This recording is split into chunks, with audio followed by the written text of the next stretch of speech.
Friday nights during the fall. Six-man fans gather to watch a sermon of grit and determination be delivered by 6 men, 10 minutes at a time, 4 quarters a night. Here you'll find the quarterback, is also the linebacker, and the kicker. Where iron sharpens iron, where hard work pays off, and where 6 are won. Now for your host of 6 is 1, Coach Goldman. Welcome back to 6 is 1. Glad you could join us again this week. This week we're going to pivot, make a little bit of a change. Don't have a coach on with us this week. Well, we'll find out. It may well be been a coach and done some coaching, but right now Nate Thurlow's with us. Nate, how are you doing? I'm good, Coach. How are you doing? Doing real well. Nate, I met Nate. He came and spoke at an event we had with our team. He is with the Fellowship for Christian Athletes, an organization which been a longtime supporter of, been a member of when I was a player years ago. It's an organization been around for a long time.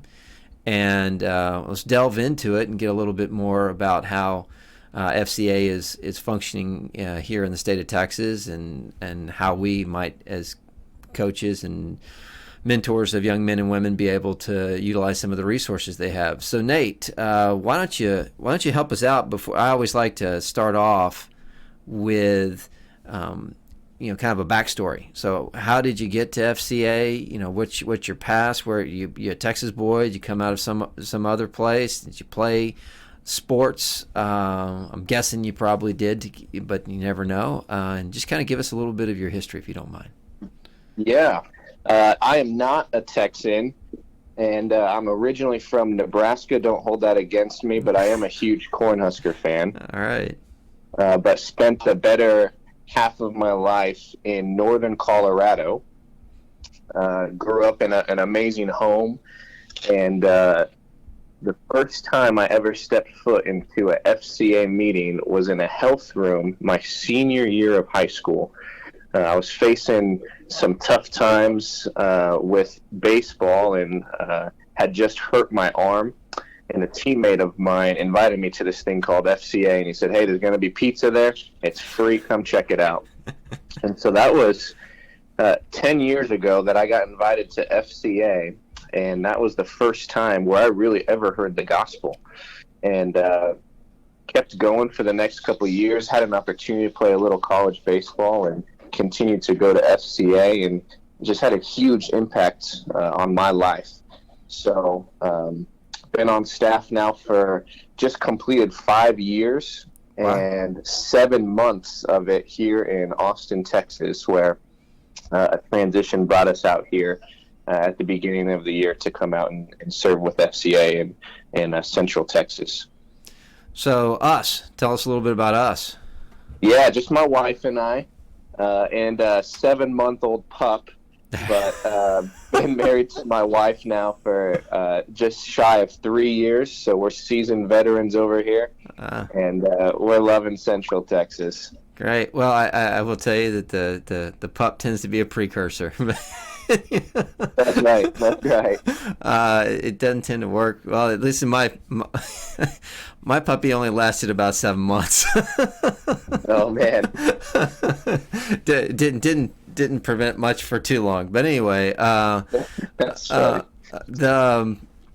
So now give us a little bit about the organizational structure of FCA, some of the goals, some of the ways in which the organization itself tries to impact, and who they're trying to impact. Why don't we just go with a few of those? Yeah.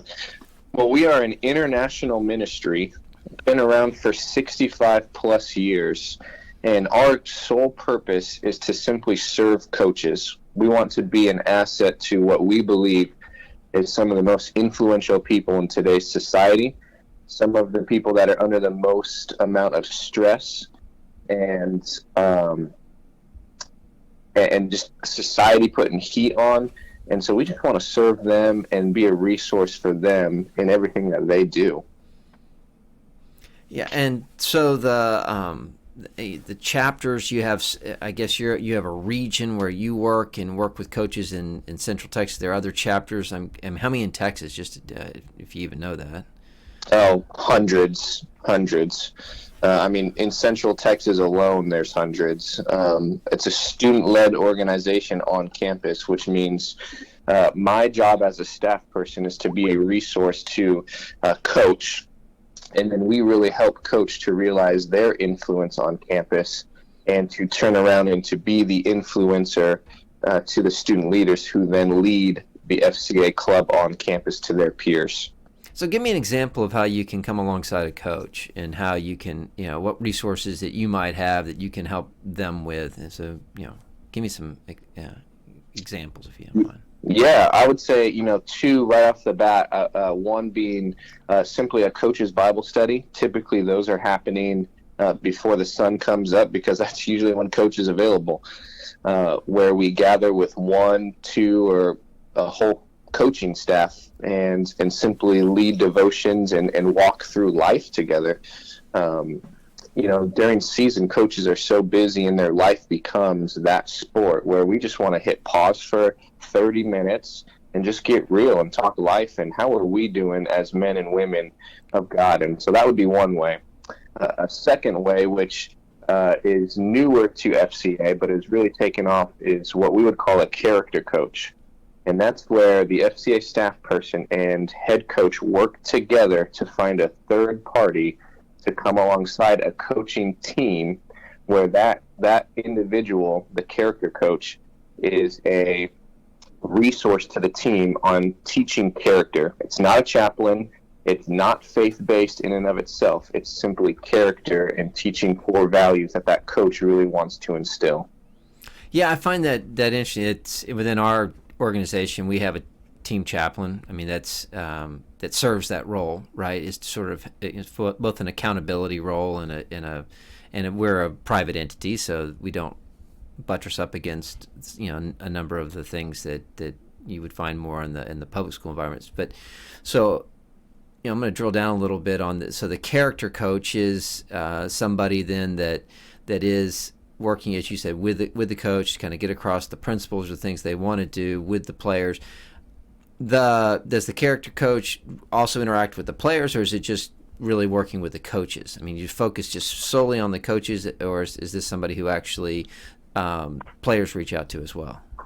Yeah, that's a good question. Let me clarify that. Yeah, this character coach is around the team as much as possible, as much as the coach allows. So typically at least 2 to 3 times a week where the character coach is just there serving, whether it's filling up water bottles, being an encouragement.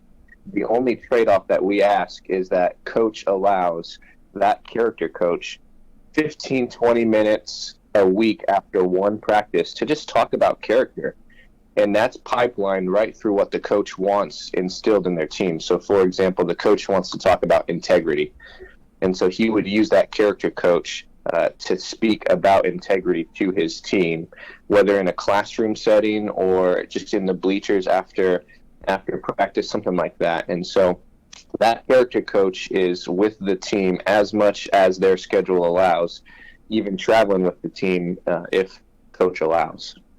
Gotcha. So it's I guess sort of a mentorship type program. That makes sense. We're blessed where we are to we do devotions, and what I find interesting too within our audience, and just so you're aware, we have charter schools, private schools, public schools. Sixman Football is very it's kind of a family, even though it blends across a lot of different entities and entity types. Faith is a strong element. I've found I can go compete against a public school or a charter school, which I guess is another form of public school, whether it be a private school, and regardless of denomination, never had a problem with speaking the word, circling up before or after games.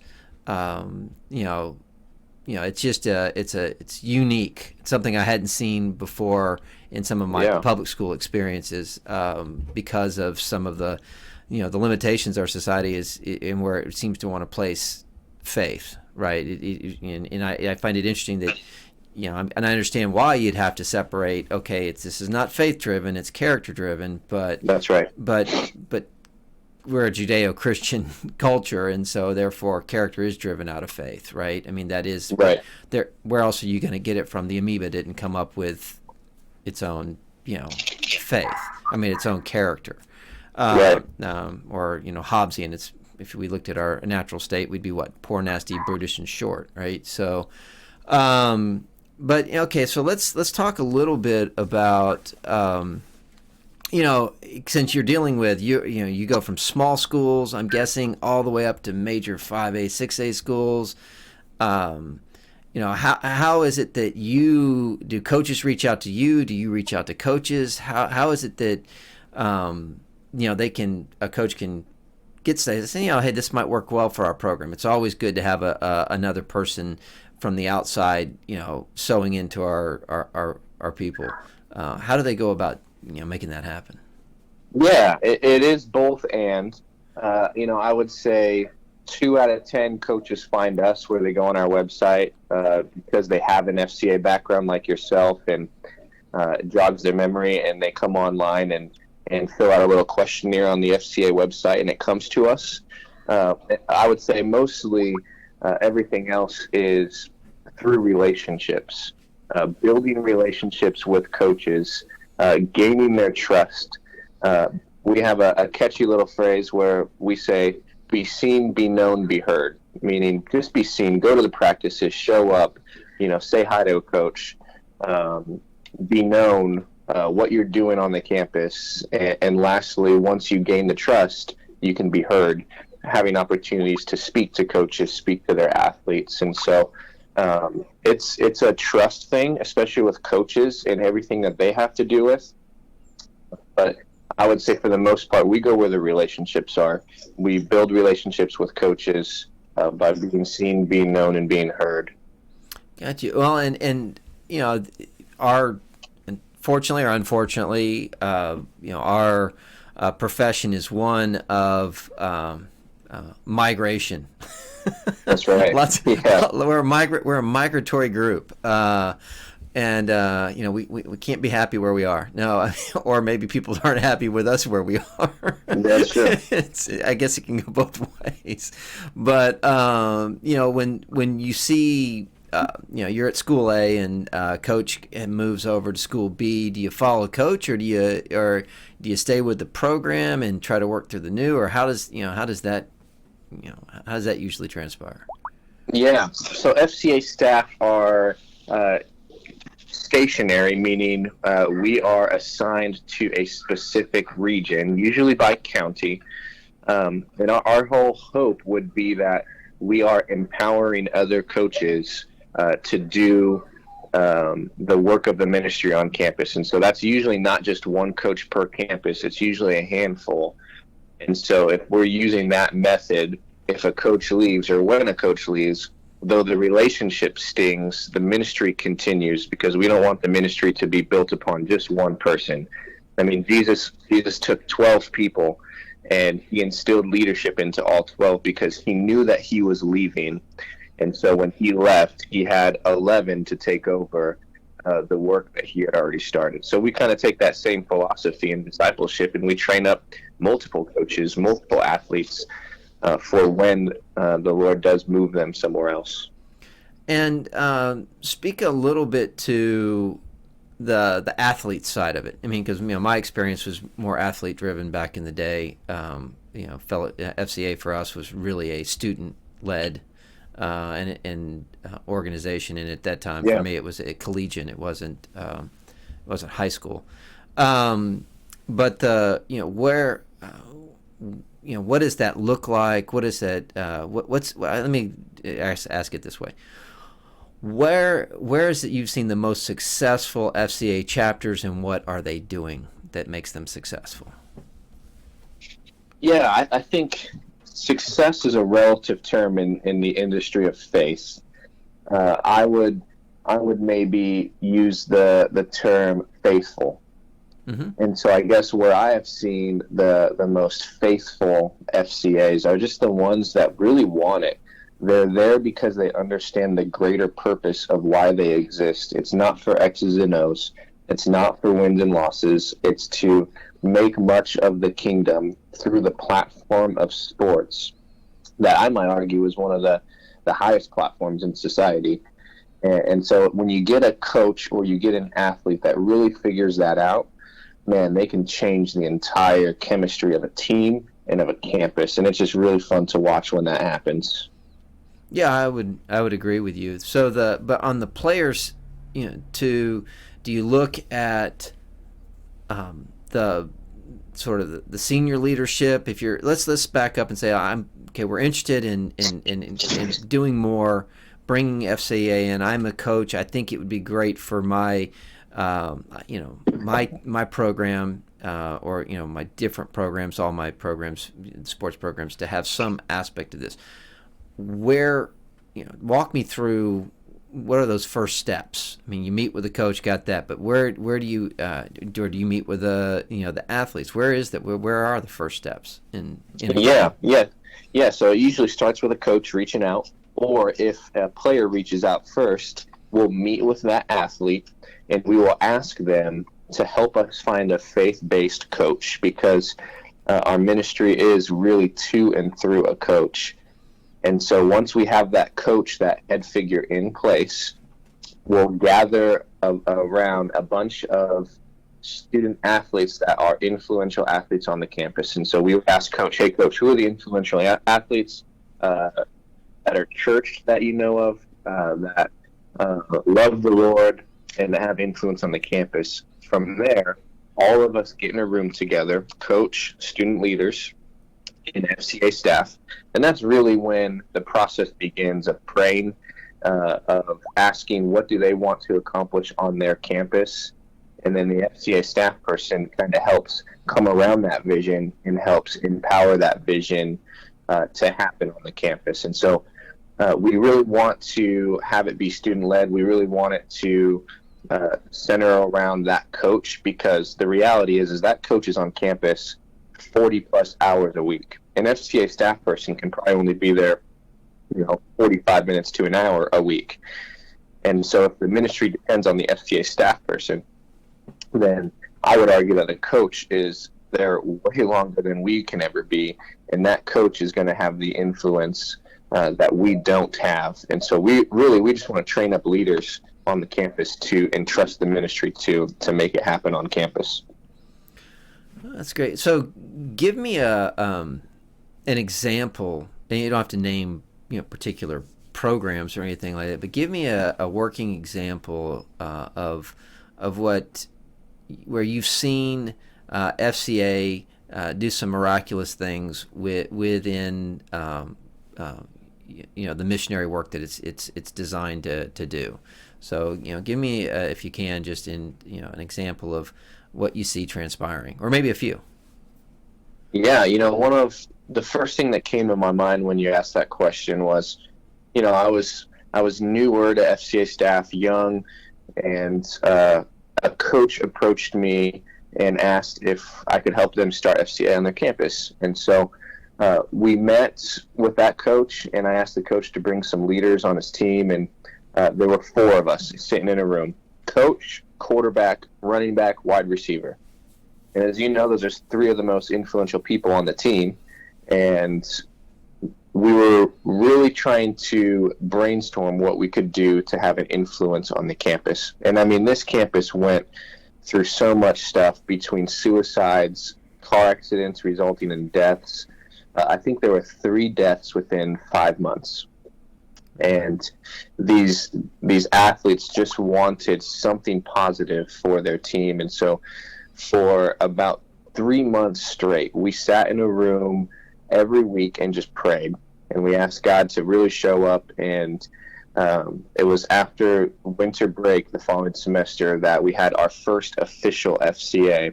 And that room was standing room only, because those kids were just searching for something in the midst of tragedy and chaos. And because of these 3 student leaders who really stepped up, they were able to lead that FCA. And just watching them on a Friday night lead the after the prayer after a game, or celebrating after a touchdown, there's just something different about those 3.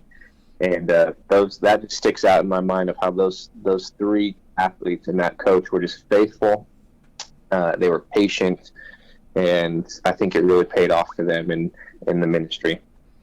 Yeah, I that's a good story, Coach. One of the things that I've as a father learned the hard way is that you don't have nearly as much influence over your kids as a coach or their peers, right? And we unfortunately.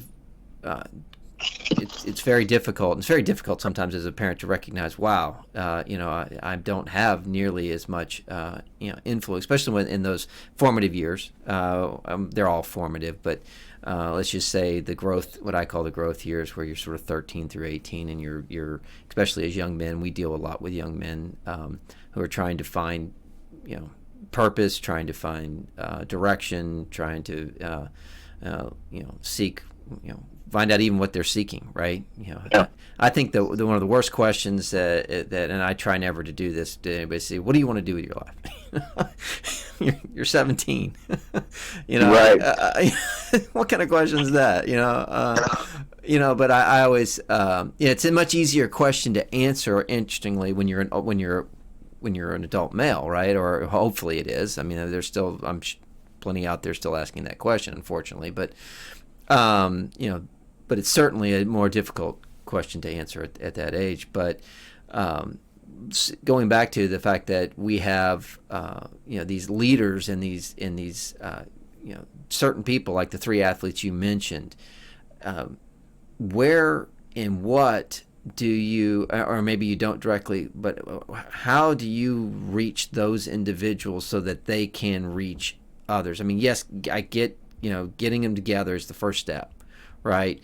What do you encourage them to do outside of their own personal prayer life or their own, or the time that what are some of the things or steps that you help to direct them, or if you do it at all?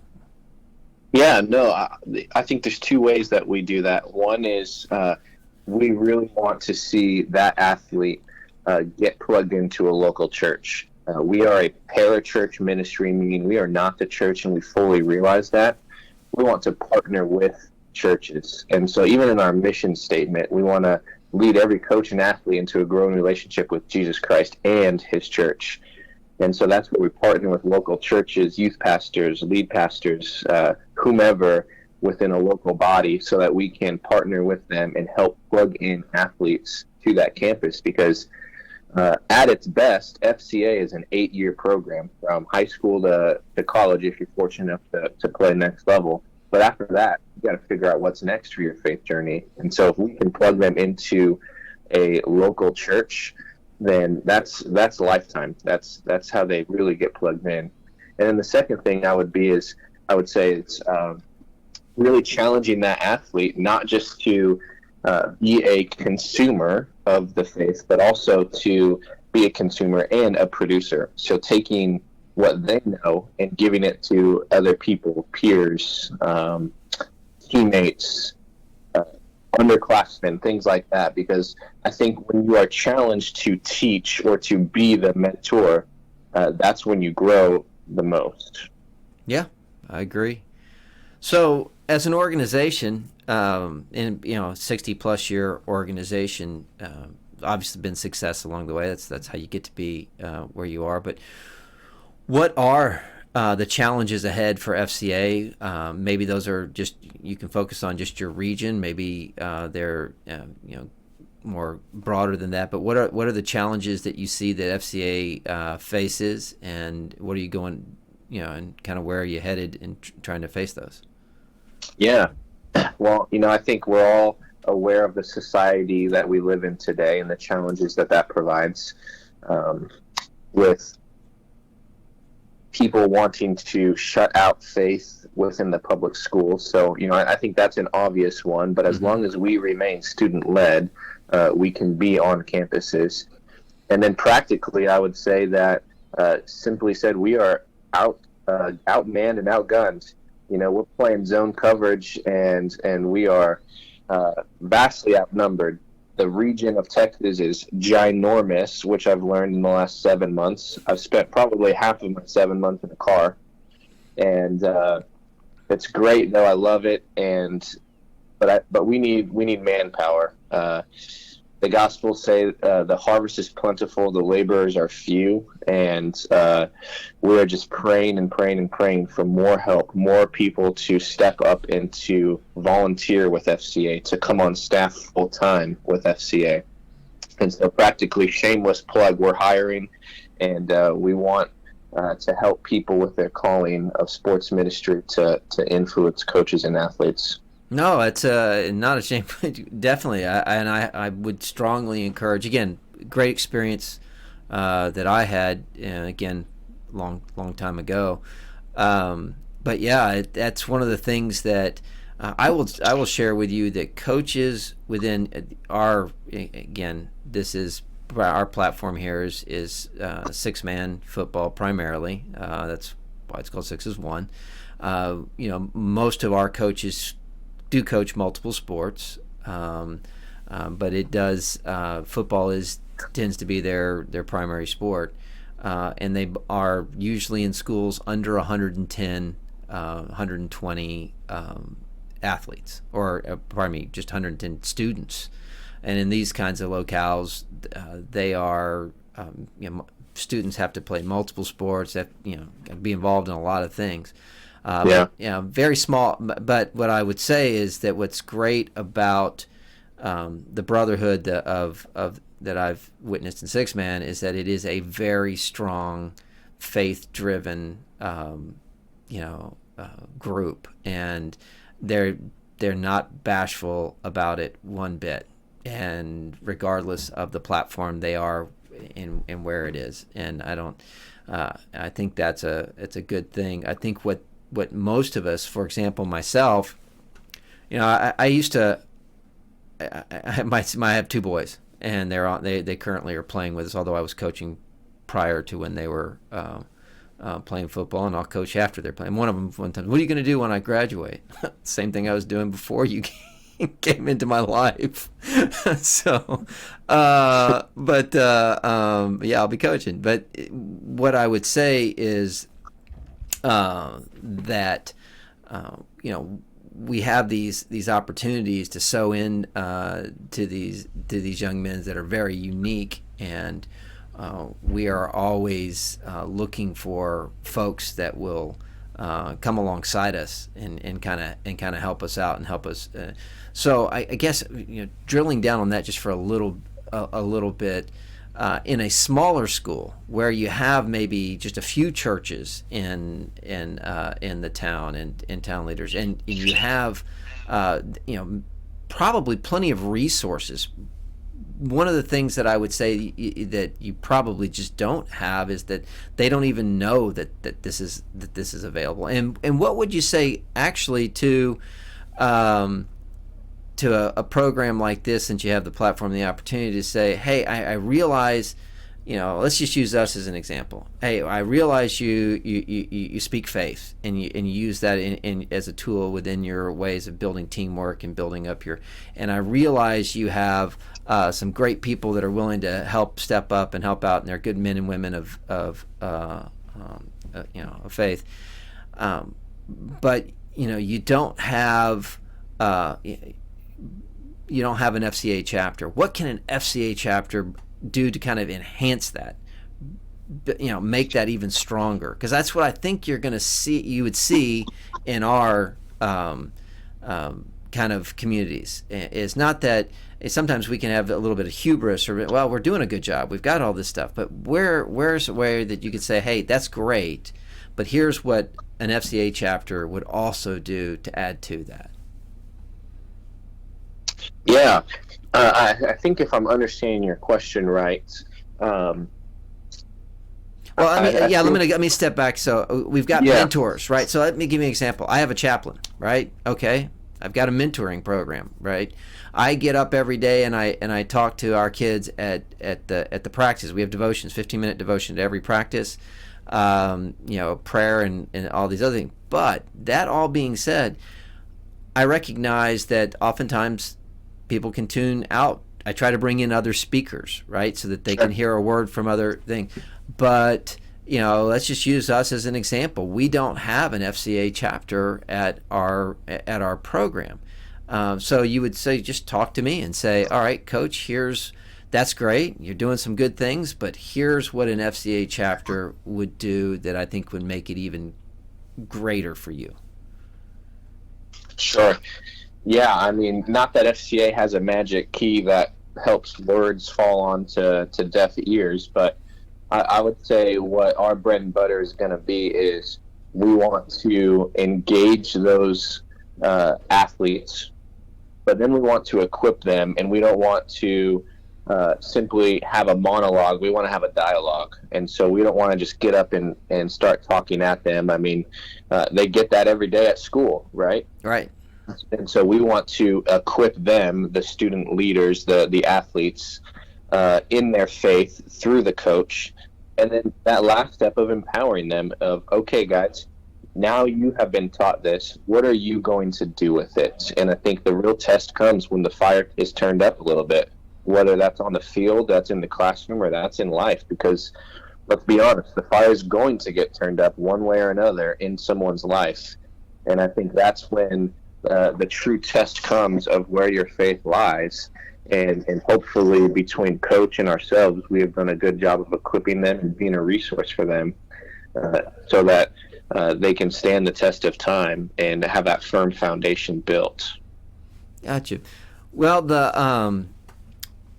so you mentioned regions. You're in the Central Texas region since you're based in Austin. That's right. So how many regions are there for the FCA within the state of Texas?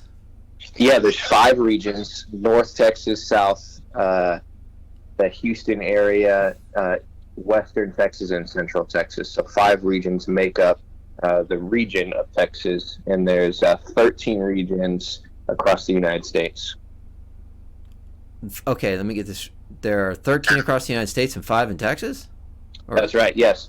Yeah, so 13 regions make up the United States, and then within Texas, we've cut Texas into 5 pieces, if that makes sense.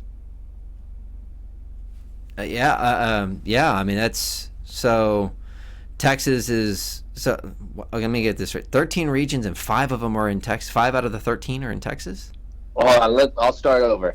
There's 5 regions within Texas. How about that? Okay, and then, yeah. Oh, I get you. 5 within Texas, and then Texas is part of one of 13. That's right. Yep. So you got like Texas, Oklahoma, and New Mexico would happen to be a region or something like that. Yeah, similar. Yes. Something like that, right? I'm just throwing that out there. That should be. Sorry. Too much information. Just don't lump us in with Louisiana. That's all I ask. No. Hey, you got it. Now, Texas is its own region because, as I understand, the Republic would want it nonetheless. Way. I get it. You're right. We shouldn't be lumped in. That's true. That you've done that's a very good political maneuver right there. And by the way, before I get all the hate mail from the Cajuns out there, half my family is Cajun, so that's just. We love gumbo. Yeah, don't. Please stay off. I get it. Yeah, my roots are East Texas based, so and that spills over into Louisiana. But gotcha. So as we kind of get to the end and wrap up, is there what's the kind of for you? What have you've been in this job for 5 years? That's a pretty good stint.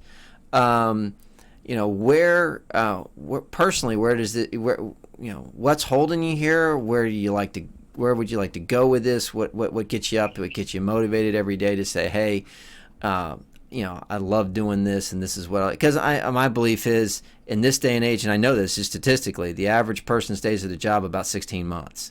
So yeah. I mean, you don't, so you're driven to do something. So what is it that gets you excited in your own life with this? Yeah, man. I mean, like I said, we're fresh into Texas, 7 months here, and I couldn't be any more sure that we're exactly where the Lord wants us to be. And for us personally, and my wife and I, our lives were both impacted by FCA. we met through FCA. And so we just love the ministry of FCA and what it's doing. And, answering your question specifically of what gets us out of bed, what gets me out of bed every morning to do this job is just knowing that there are athletes out there that have their hope in something else, something that is destined to fall apart eventually. And that's what my life was. Is my hope was in sports, and an injury took that away, and then I had to answer the question of now what.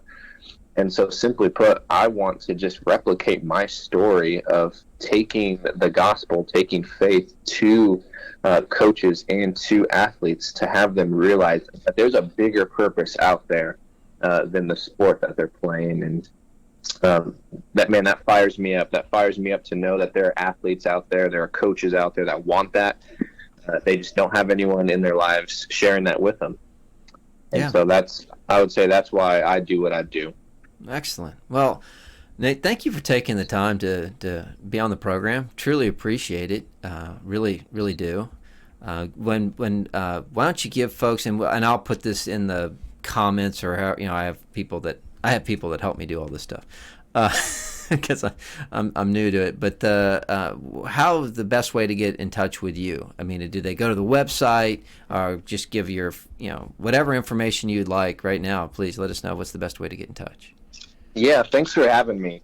If a coach wants to get a hold of an FCA staff person, it is fairly easy. All they got to do is, because there's different well, I don't want to get into the regions things again. There's multiple staff across Central Texas, and so it would be finding out which staff person is in their local area. So just going to texasfca.org and wanting to get involved, and there's a little button on the bottom there, and all you got to do is just type in your information, and that automatically goes to the closest staff person.